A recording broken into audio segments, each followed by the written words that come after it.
Hello and welcome to Out of the Fog. I'm Karen Hager. Each week at this time, we gather for spiritual conversation with enlightening guests, and I'm glad you're here. You can find out more about me and my work as an intuitive guide and teacher at karenhager.com. Now then, how much does anxiety affect your life? I found a survey from last year by the American Psychological Association. It was a study that they did on the impact of stress on daily functioning and activity. 34% of adults said that they felt stress is completely overwhelming these days, not a little bothersome, completely overwhelming. And 27% of adults said that some days they're so stressed they can't function. Faust Ruggiero says, there's more to learn about the causes and dynamics of anxiety, and he's here today to help share some ways that we can overcome it. Are you ready to meet him? Faust Ruggiero's professional career spans almost 40 years. He's consistently established cutting-edge counseling programs in his pursuit of professional excellence and personal life enhancement. Faust is a published research author, clinical trainer, and a therapist who's worked in clinics for deaf children, prisons, nursing homes, substance abuse centers, inpatient facilities, national and international corporations, and as president of the Community Psychological Center in Bangor, Pennsylvania. In that capacity, he developed the Process Way of Life counseling program and has developed it into a formal text that's presented in the Fix Yourself Handbook. His new book is the Fix Your Anxiety Handbook. Find out more about Faust and his work at faustruggiero.com. Faust, welcome to Out of the Fog. Darren, it's so nice to be sitting down with you today. Thanks for inviting me. You're very welcome. So, is there a difference between stress and anxiety? That little survey I found is talking about people's sharing about their stress. Are stress and anxiety the same thing? Stress usually can be a trigger for anxiety, Karen. We all have stress in our lives. I haven't met anyone that doesn't have stress. What happens with anxiety is call it stress that's taken over the person's life, so to speak. It affects us physically, emotionally, intellectually, even spiritually. It comes in and just grabs all of us. So when it gets to the point that it's no longer manageable, or it begins to create changes in our lives that we don't really want, then we're more into anxiety. What are some of the things that cause people anxiety? I know it's different for every person, but are there root causes we can look at? Everyone asks that question, and for some people you can say, yeah, you lost someone special in your life. The finances are horrible. You might lose the house. Those are triggers. But anxiety is really something that comes. A lot of us just have it. We're born with it. When I counsel people and I do the history, the family histories, almost always someone that has anxiety comes in with family members who had it, or there's depression, bipolar disorder, things like that. There's always that mental health component that I look for. And when you ask yourself the question, well, if this horrible thing affected this person, but they got over it, how come this one didn't? There's just that neurological part of us that's different from person to person. And some people, the stress, they just don't relieve stress. So people look for causes, and I say you can do all that, but even if you get there, that is not going to stop you from having anxiety. We have to teach you how to work with your body, your emotions, your mind, your spirit to become healthy, so that anxiety doesn't have that victim just waiting for it to take over its life. One of the things I liked about the book was how it didn't. So people who listen to the show know that that anxiety runs strong. The anxiety is strong in this one, right? And I think a lot of intuitive people run anxious, and part of that is because we can see a lot of different possibilities, and that can create anxiety. One of the things I liked about the book is that it doesn't make me feel like you're mad at me for being anxious, or that being anxious is a terrible thing now that I'm responsible for. And if I had just changed my genetic component or was more resilient, I wouldn't have a problem. I appreciate the tone of what you've written. And that's the way it should be. The human organism is one that, we have memory, and we have the ability to forecast. So we go back and forth. We remember horrible things. They cause us to feel terrible about ourselves. We go forward and we think about what's going to happen, and that causes anxiety. So it's not something that should be looked down on. When I counsel people, I don't tell them what they're doing wrong. I don't get condescending with them or come out of the white cloud as though I have all the answers. It's just a conversation about what's going on. Let's get to the causes. Let's get maybe some things you can change in your life. We'll change those around, and we'll get through this. And anyone that works the program that I'm working with, because it's so actionable, they all at least reduce their anxiety to the point that it's manageable. And part of what's missing sometimes, I think, in talking about stuff like this, emotional mental health issues, is the compassion is missing. Because it does affect everyone in a different way, it may be hard when we look at other people to have the kind of compassion that's necessary to help them deal with it. There's a secret to that, and that isn't really, it shouldn't be a secret. Whether you're talking about anxiety or you're talking about the anger and all those things we're dealing with, the discrimination or whatever it may be, the key is just to take every human being you meet one person at a time. Don't get into what should be, and that group of people are like that, and that type of thing. Take everyone one at a time. When you do, it allows you then to have your focus on that whole person, not this group of people, which is undefined. You get a lot more definition and a lot more depth, and you're able to love that person much better if it's just one person at a time. It's what we do in counseling. If you come in my office, I'm not comparing you to the vast majority of people. I am looking at you, for you, and only you, and that's the way I can help you put a treatment plan together. You say in the book that anxiety is not who you are, it is what you have. Can you say something about that? Absolutely. No, it's the keynote of the book. In fact, we're even working with the cover because we're going to be publishing in about 2 weeks, and I had something else on the cover, but we're going to actually put that as one of the keynote phrases for us. But what happens with anxiety is that once it gets to the point that it's intense and you're at the point of panic attacks or near panic attacks, you begin to surrender. You begin to feel beaten, and you believe that this is who you are and this is the way your life's going to be forever. And I'm trying to tell people it is not who you are. Don't get your victimization so bad that you quit and let this beast tear you apart. It is simply something that you have. And since it's something you have, if you can separate from that, then we're going to put a program together that you're going to be able to work with, and you're going to beat it. You approach anxiety as a process journey. So what does that mean? Everything in life is a process. Let's just take the interview you and I are doing today. There's a process we both had to work with to get here, whether it's preparing notes or looking at information we had written down, whether it's the electronics, whatever it may be. We had a process to get here. Everything we do in life is that way. And you can break complicated things down to very simple steps. That's what I do with people. So when they come in and they're overwhelmed by this thing that's eating them up, I say, let's break this down into little processes, little pieces of information that you can understand. We'll work a process at a time, and we'll get you through this. Now the people say, okay, I have something to work with, because everything else I've heard is just this big picture thinking. I've got to get this horrible condition and get it under control. Everything is always bite-sized, one step at a time. Hmm. And in the book, you include lots of processes to be used as we work through the steps in the book. Can you say a little bit about what those specific processes are? These aren't giant, complicated, hard to understand things. These are like practical, succinct processes that we can use.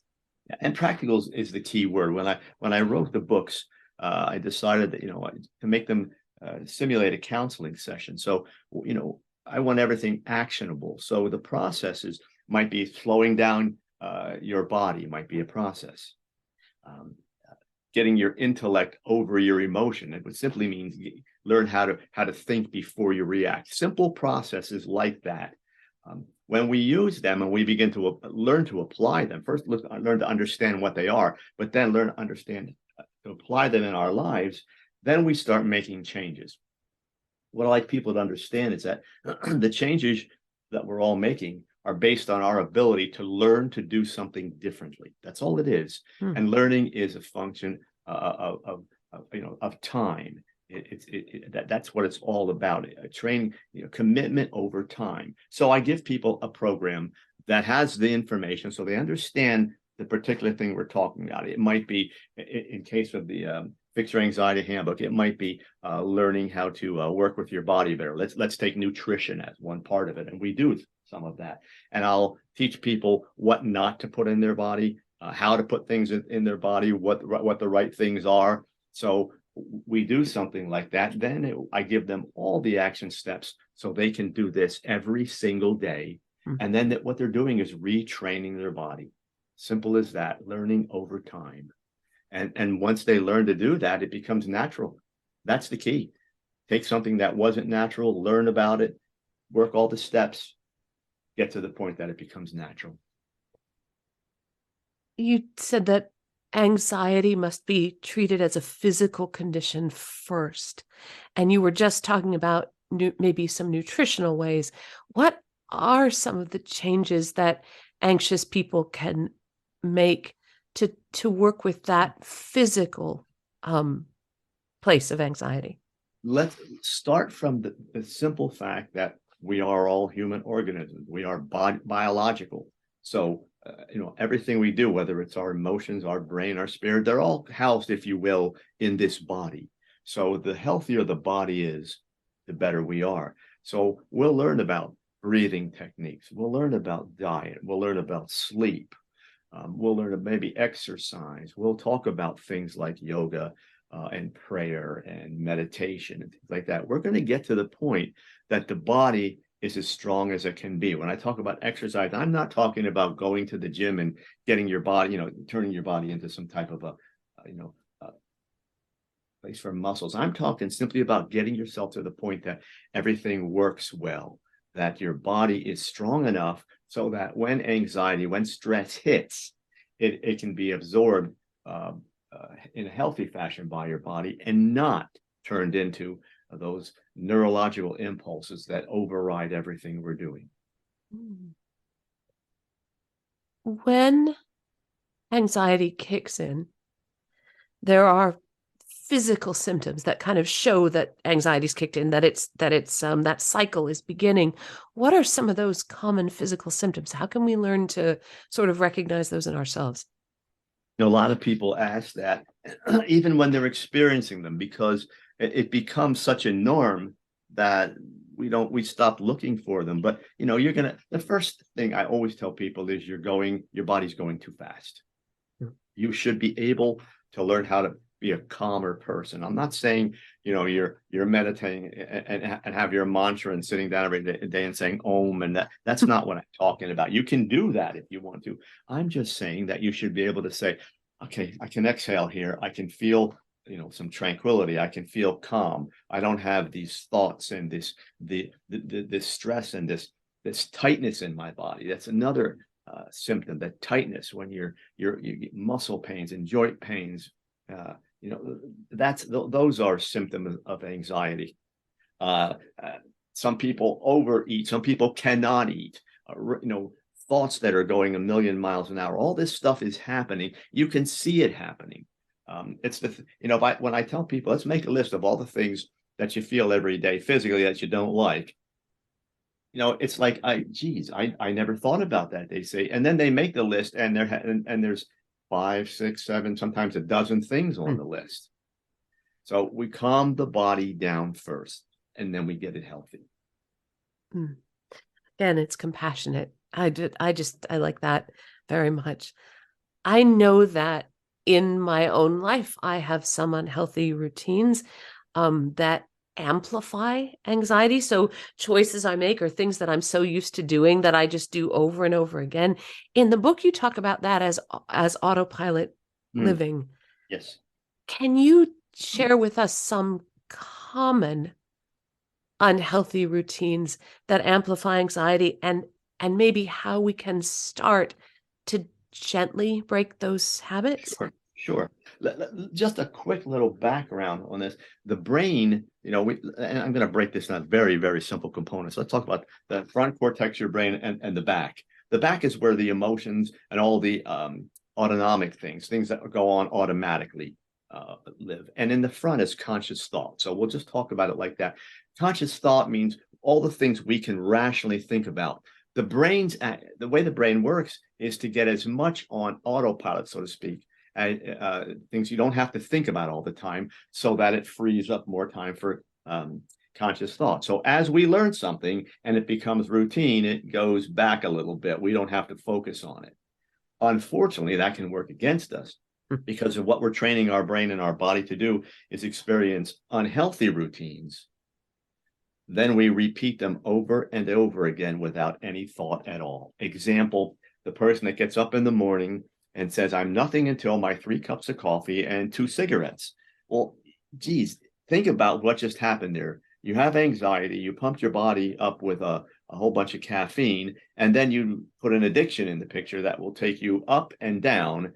And those are wonderful ingredients to create anxiety. But you never even thought about it because it's your routine. It's something you do every day.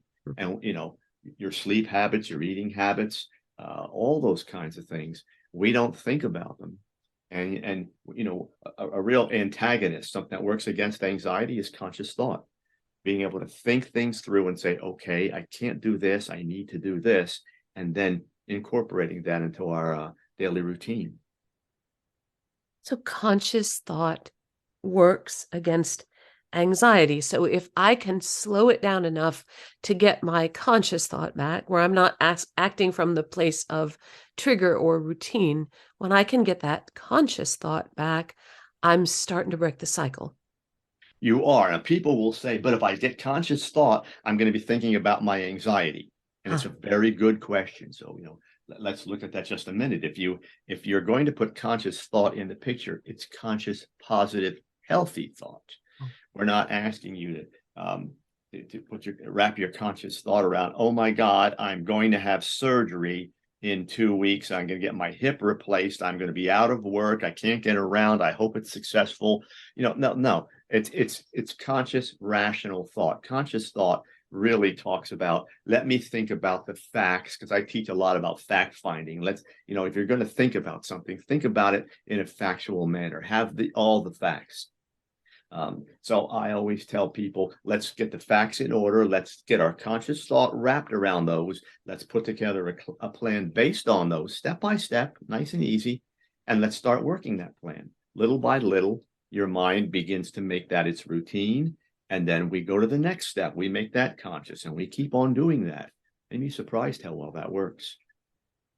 You're listening to Out of the Fog, and I'm talking with Faust Ruggiero.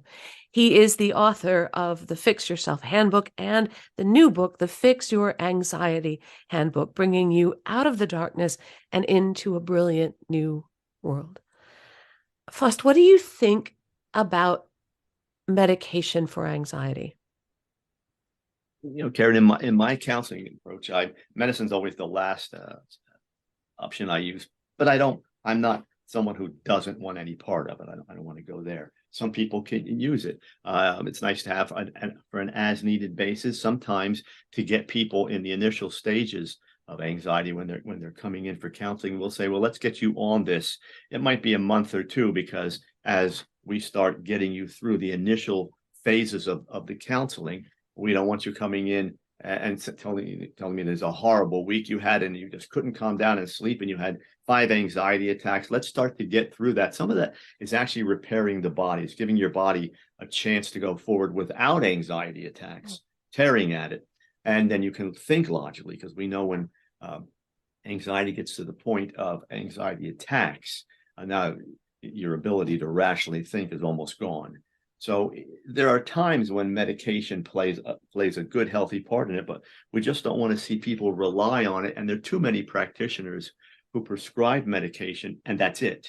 They don't say, well, here's the medication, and let's get you hooked up with a counselor or someone that's going to help you get through this, because we don't want you on medication all your life.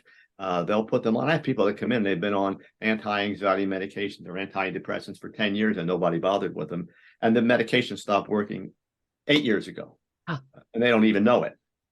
You get those kinds of stories. So, I always tell people, if you're thinking about medication, there's nothing wrong with getting started on that, at least for a while. But do get yourself involved with a counselor who understands what you're experiencing, depression, anxiety, whatever it may be. Make sure that counselor understands that and can help you work through that, because medicine is only medicating the symptoms. It is not getting to the causes. Why do we resist seeking help, like counseling help, when we're troubled in this way? What is it that makes people reluctant to do that? Well, there's a lot of things. Some people just are so private, they don't talk about themselves well. Some people believe that if they go to counseling, it's a weakness. And another thing, that even though counseling is far more prominent today than it used to be, we live in a world where people attack each other and they look for a weakness.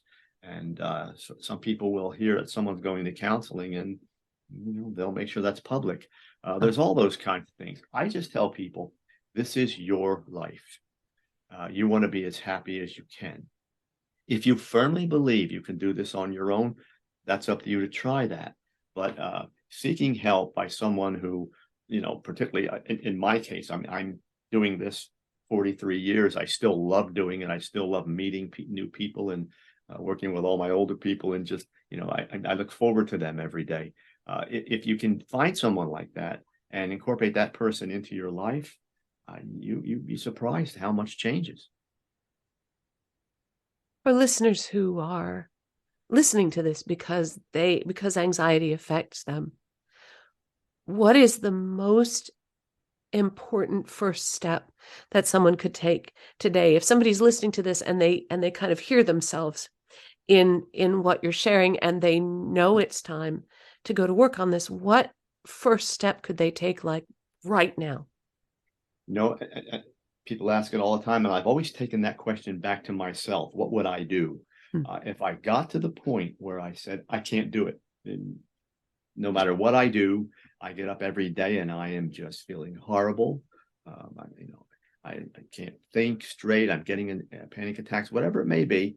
I am then my first step is I'm going to find someone that I know can specialize in anxiety, and I'm going to make an appointment, at least for that first initial appointment. I'm going to tell them what I'm feeling like. I'm going to see what they have to say, and I'm going to get myself through this. The other thing I tell people is, you're not going to go to someone and in a month, you're going to feel that much better. You may see the light, you may see that there's hope, but this is something that's been invading your body and your mind and every other part of you for years. It will take a little time for you to understand what to do with it, but you will do it. Make the first step. That's the key. Every journey starts with that first step. First step is to get some help, and there's nothing wrong with it. Don't feel as though you're weak. Feel as though you were strong enough and intelligent enough to say, this was the next move I had to make, so I made it. Are we ever truly free of anxiety, do you think? I don't think so, but we can learn not only how to manage it, but how to see it coming and to thwart it before it even gets to us. I'm no stranger to anxiety, but I practice what I preach, and I rarely have a day where I say, gee, I was really anxious today. I may get up and have some things on my mind and I've got to get through them, and it creates a little bit of anxiety, but nothing that isn't functional, nothing that I look at the moment and say, I can't get through this today. No, I will. I know I will. And when you work the program, that's the other nice thing about it.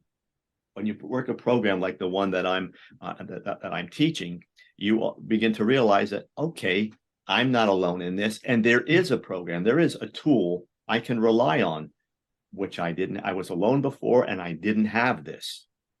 That's a whole different way to look at things. Faust, thank you for being with us, for talking with me today. Thank you. Oh, it's been my pleasure. I've been talking with Faust Ruggiero. He is the author of the Fix Yourself Handbook, and his new book is the Fix Your Anxiety Handbook, bringing you out of the darkness and into a brilliant new world. This book is incredibly practical, step by step, little bits, things that you can do, not just to help yourself feel better, but to understand what's happening as you are living with anxiety. So the Fix Your Anxiety Handbook, you can find out more about Faust and his work at faustruggiero.com. I'm getting ready to spell. Are you ready? Here comes the website, FAUSTRUGGIERO.com, faustruggiero.com. And of course, you're always welcome at KarenHager.com. That's a great place to find out about upcoming classes and events. You can even book a private intuitive session with me there if you're so inclined. And the fun continues on Instagram, where I am Fog City Psychic. Fog City Psychic. If you're interested in the jigsaw puzzle I'm working on, or you want to see pictures of Maisie the dog taking a nap, or you're looking for more out of the fog content, Fog City Psychic on Instagram. And thank you for listening today. Together, we are spreading a little more light in the world, and a little more light is always a good thing. Until next time, I'm wishing you peace.